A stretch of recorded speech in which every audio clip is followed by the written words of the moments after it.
বিসমিল্লাহির রহমানির রহিম। আসসালামু আলাইকুম। কৃষি কথা ইউটিউব চ্যানেলে আপনাকে স্বাগতম। এই মুহূর্তে যে যেখান থেকে বসে আমার এই অনুষ্ঠান দেখছেন সবাইকে আন্তরিক শুভেচ্ছা জানিয়ে শুরু করছি আজকের প্রতিবেদন।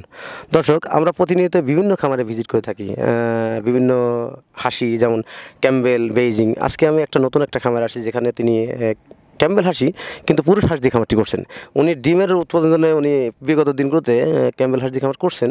এখন মূলত উনি ক্যাম্বেলই পুরুষ হাঁস দিয়ে খামার করছেন। কেন তিনি পুরুষ হাঁস দিয়ে খামার করলেন এবং পুরুষ হাঁসের লাভটা কীরকম এবং কীভাবে তিনি লাভবান হতে পারে সেই কথাগুলো শুনবো। চলুন দর্শক, কথা না বাড়িয়ে শুরু করি আজকের প্রতিবেদন।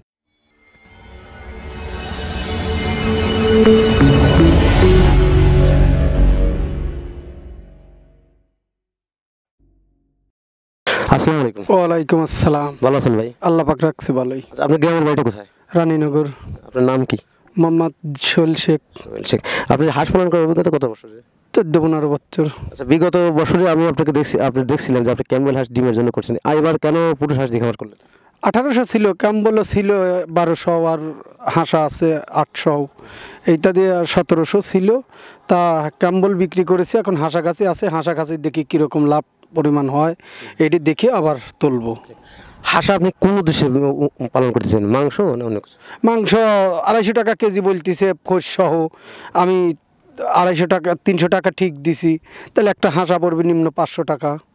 এই জন্য লাভবানের জন্যই হাঁসা তুলেছি।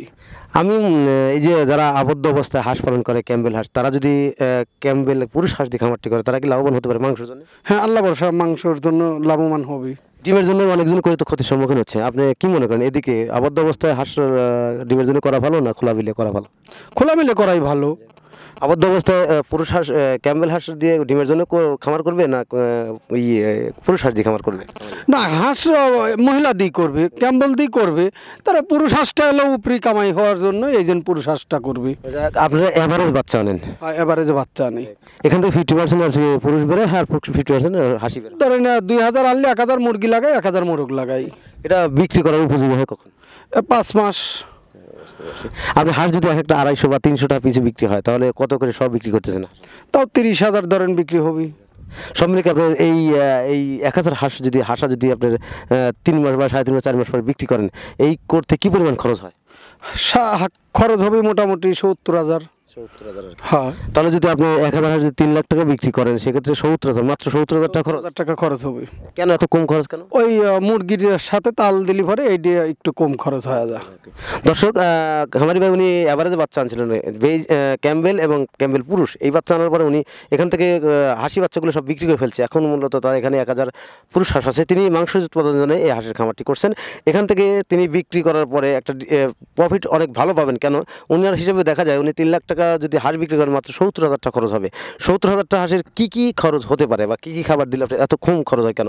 আমার খরচ হয়েছে ধরেন 21,000 টাকা বাচ্চার দাম, আর এই বাকি টাকায় খাদ্য খাওয়াইছি, এই আমার খরচ হয়েছে 70,000 টাকা। আপনার তো রানীনগর বাসা, আপনি এখানে তো ঢালার চলে আসেন, এখানে আর কি হাঁসের কী খাওয়াচ্ছেন?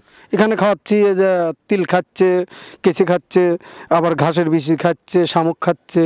সব মিলে আপনার উপরি খাবার কি দিতে হয়? না, খাবার দেওয়া লাগতেছে না। এক পিছু দিতে হয় না, একটাও দেওয়া লাগতেছে না। এ পর্যন্ত একটাও দিতে হচ্ছে এ পর্যন্ত একটাও দেইনি। দর্শক, কথাটা আর একটু ভালো করে না শুনলে নয়, কারণ উনি যে এখন এখানে হাঁসগুলো আনছেন এ পর্যন্ত যা খরচ গেছে তার কিন্তু যখন বাচ্চা থেকে হাঁসগুলো পালন করছে, যখন পানিতে দেওয়ার আগ পর্যন্ত তখনটা খরচ গেছে। এখন কিন্তু তিনি বিলে বা ঢালার চলে আসছে, এখানে তিনি যে হাঁসটা রাখছেন এই হাঁসটা রেখে এখানে যে একটাও খরচ হচ্ছে না। কেন খরচ হচ্ছে না? কারণ টোটাল খাবারই হাঁস বিল থেকে খাচ্ছে, এই জন্য খরচ হচ্ছে না। আপনি এই ঢালার চলে আসছেন কবে? আর সে যে 1 মাসের উপরে। 1 মাসের উপরে।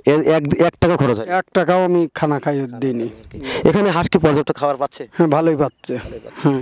আপনি এই আবদ্ধ অবস্থা হাঁসের খামারিদের পুরুষ দিয়ে হাঁসের খামার করা ভালো সহজ মনে করেন, বা না হাসি দিয়ে হাঁস খাবার করা ভালো মনে করেন? কম খরচ, এটা হলো কম খরচ। মানে ওই আবদ্ধ অবস্থায় যারা হাসি দিয়ে খামার করে তাদের তুলনায় পুরুষ হাঁস দিয়ে খামার যদি তারা কি লাভবান হতে পারে? হ্যাঁ, অর্ধেক খরচ তো পুরুষ হাঁসের। এই জন্য মহিলার তো পুরুষগুলি পোষায় একটু আরাম আছে।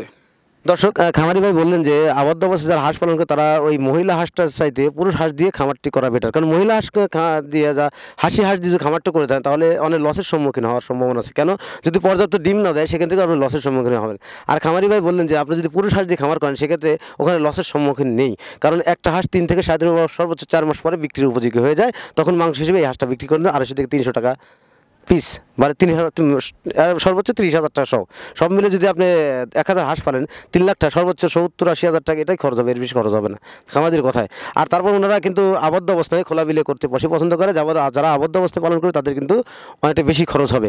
এই জন্য আর কি আবদ্ধ অবস্থায় করতে হলে আপনারা ডিমের জন্য না, মাংসের জন্য আপনি পুরো সাহায্যে খামারটি করতে পারেন, আমাদের এই খামারির উক্তি। তো দর্শক আর যে বন্ধু দেখাবে পরবর্তী ভিডিওতে, ততদিনে ভালো থাকেন, সুস্থ থাকেন, আল্লাহ হাফেজ, ধন্যবাদ।